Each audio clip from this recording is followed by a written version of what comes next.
What's happening, everybody? Welcome back to Game Day with Trey. Of course, this is your host, Trey, and today we're going to talk about this Eastern Conference Finals matchup between the Indiana Pacers and the Boston Celtics. Now, this is game 2, guys. All right, this game will be played 8 p.m.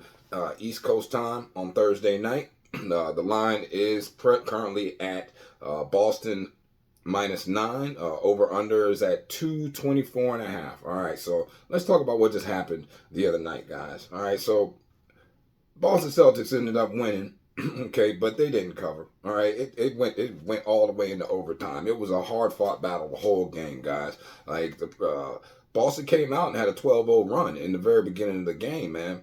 And at that point, if you had Boston first quarter, you were feeling good. Well, no, they didn't cover the first quarter by half a point. They didn't cover the half, and they didn't cover the full game. Now, the line did go over the team total, and it went over the overall total.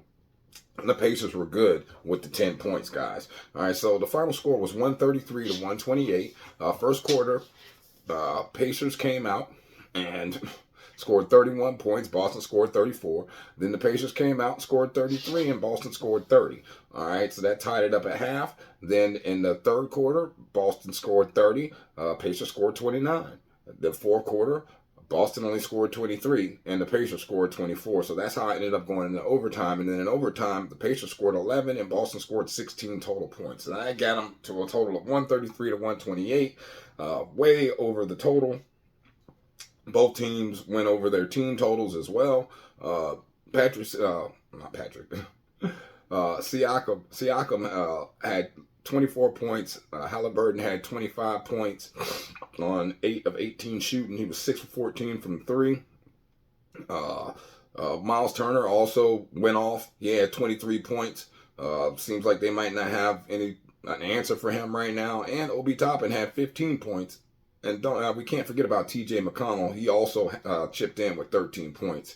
So overall, the Pacers shot 53.5% from the field, 37.1% from 3, and 90% from the free throw line. They only attempted a total of 10 free throws, guys, which is supremely low considering how fast-paced this game was and how much running they were doing and how much scoring they were doing on the inside. And then when you're talking about Boston, so Tatum went out there. He scored. He put up 36 on 12 of 26 shooting. 2 of 8 from 3, though.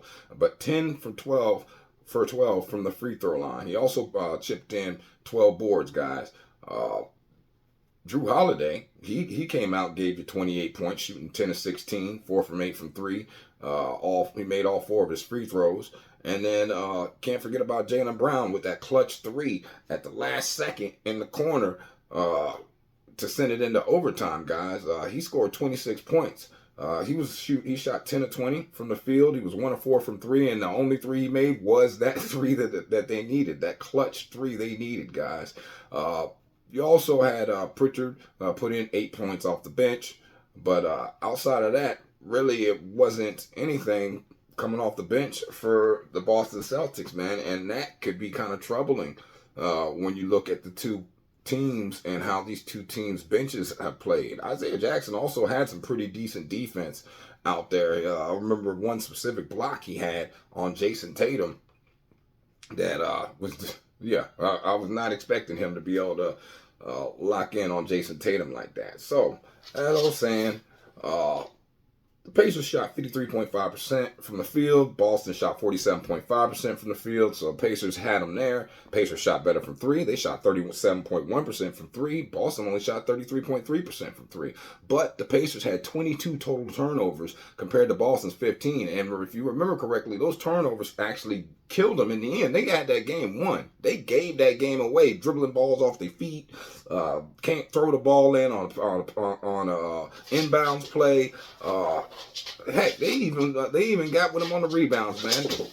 Bishop, come on, man. They even got with him with the rebounds, man. 44 rebounds to 43 rebounds, guys. So, yeah, that's amazing that the Pacers gave that one away, man. I know I was not expecting them to cover that 10 points, let alone send it into overtime like that.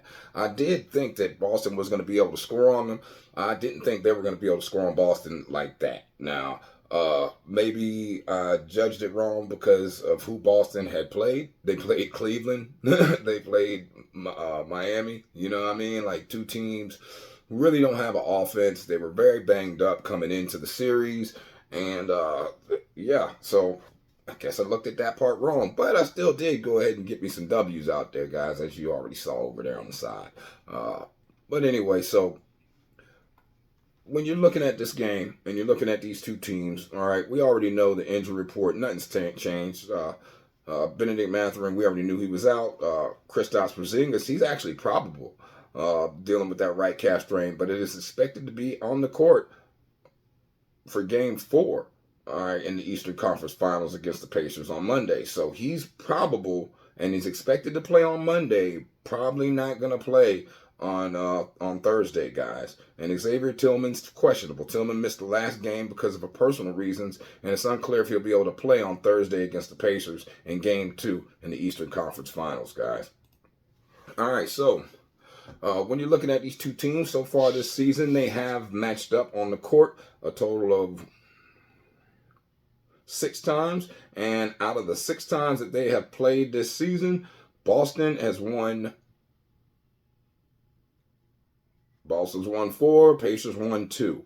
But when you look at who's covering this season, Pacers have covered 4, and Boston has only covered 2. So the cover is going the inverse as far as who's actually covering in this series against these teams just so far this season. And then when you look in the last 10, okay, so Boston's 7-3 against them straight up, but the Pacers are 7-3 against them against the spread in the last 10 times they played. And it's gone 6 to the over, 4 to the under, and right now they have played 3 straight overs, going all the way back to January 8th.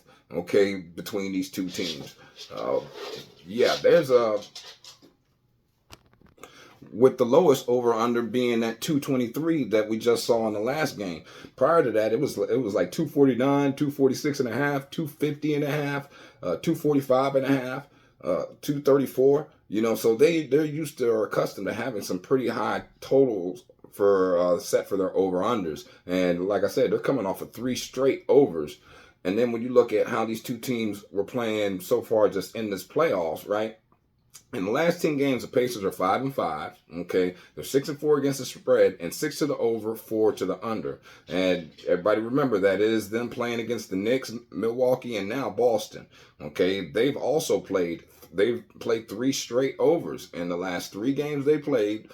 So going back to the Knicks game back on May 17th, they've gone over every game, guys. And then when you're talking about the Boston Celtics are 8-2 in their last 10 games. That's basically the whole playoffs. They're 5-5 against the spread, 6-4, 6 to the over, 4 to the under, and they also have played 3 straight overs, and that's going back to May 13th against Cleveland.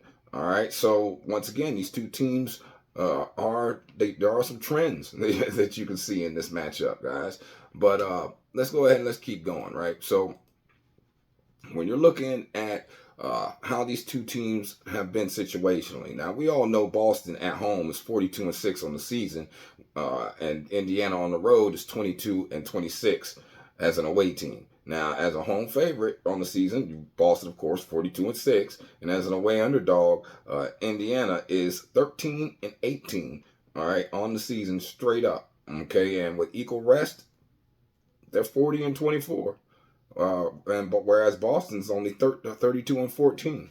Now, if you're looking so far in these playoffs, we all know that the Pacers are 8-6 and Boston's 9-2 straight up. But when you look against the spread, Pacers are 8-6 against the spread, and Boston's 6-5 against the spread in these playoffs.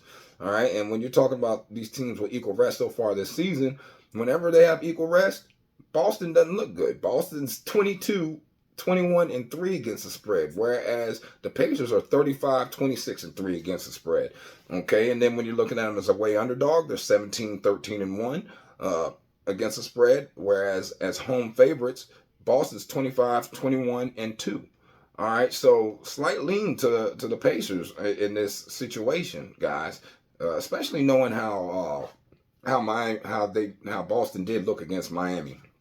Okay, in that game 2, and how they looked against Cleveland in the game 2, and how they haven't played well in the playoffs at home. I don't understand how that happens because they have such a good record, all right, on the season at home. But I mean, for some reason in the playoffs, them boys just can't show. They don't show up at home. Now, when you're looking over under as a home favorite, the Celtics are 27 to the over and 21 to the under, whereas as an away underdog, the Pacers are 18 to the over, 12 to the under with one push. So far in the playoffs, the Pacers have played 9 overs and 5 unders, and Boston's played 6 overs and 5 unders. And when it comes to these two teams with equal rest, you know, it's a toss-up there, you know. But looking at the stat splits between these two teams and how they've been playing just the last 3 games they played. Okay, the Pacers are averaging 124.7 points per game and giving up 115 points per game, whereas Boston is averaging 118.3 points per game and giving up 109.3 points per game, guys. All right, and right now their team totals are set at Pacers over team total 108.5 and Celtics 116.5. That's key since the Pacers are giving up 115 points in the last 3 and Boston scoring 118.3 in the last 3. And then, but the Pacers are scoring 124.7 and Boston's giving up 109.3. So slight edge to the Pacers team total over right there, guys. Anyway, so next you want to look at the trends, guys. So when you're talking about these two teams, all right, the Pacers have hit the fourth quarter game total under in 47 of their last 70 games. That's 25% return on investment, guys. The Celtics have hit the fourth quarter team total under in 59 of their last 86 games, and that's also a 29% return on investment. So fourth quarter total unders definitely looking good if you can catch it in game or if you can find it right now. All right, Pacers have hit the team total over in 57 of their last 93 games, guys. That's 16% return on investment. And the Boston Celtics have hit the first half money line in 35 of their last 41 games. That's 19% return on investment, guys. The Pacers have also hit the second quarter game total over in 55 of their last 91 games. And the Celtics have covered the first half spread in 64 of their last 96 games. That's a 24% return on investment, guys. But the Pacers have hit the first half money line in 22 of their last 31 games. And that's a 25% return on investment. So, how am I feeling? What am I looking at in this game, guys? I'm going to be honest with you. I'm feeling like the Pacers are going to go ahead and come out here and rock with these people like they just did. All right? Just got done watching the game last night, and the Pacers ran with them the whole game.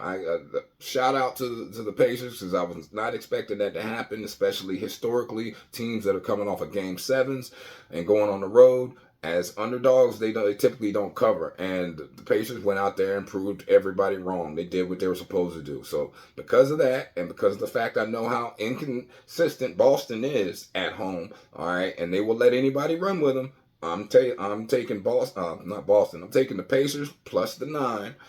Might get them 1.5, 2 more points just to play with it a little bit if I want to. Definitely taking the Pacers team total over the 108.5. I just don't see them stopping them from running. I think the Celtics can also hit that team total over 116.5, and I think the full game will go over to 224.5, guys. But I don't know. Y'all tell me what y'all think. I hope this information helps y'all. Y'all have a blessed day. Stay safe. I'm going to holler at y'all, man. See you at the window. Peace.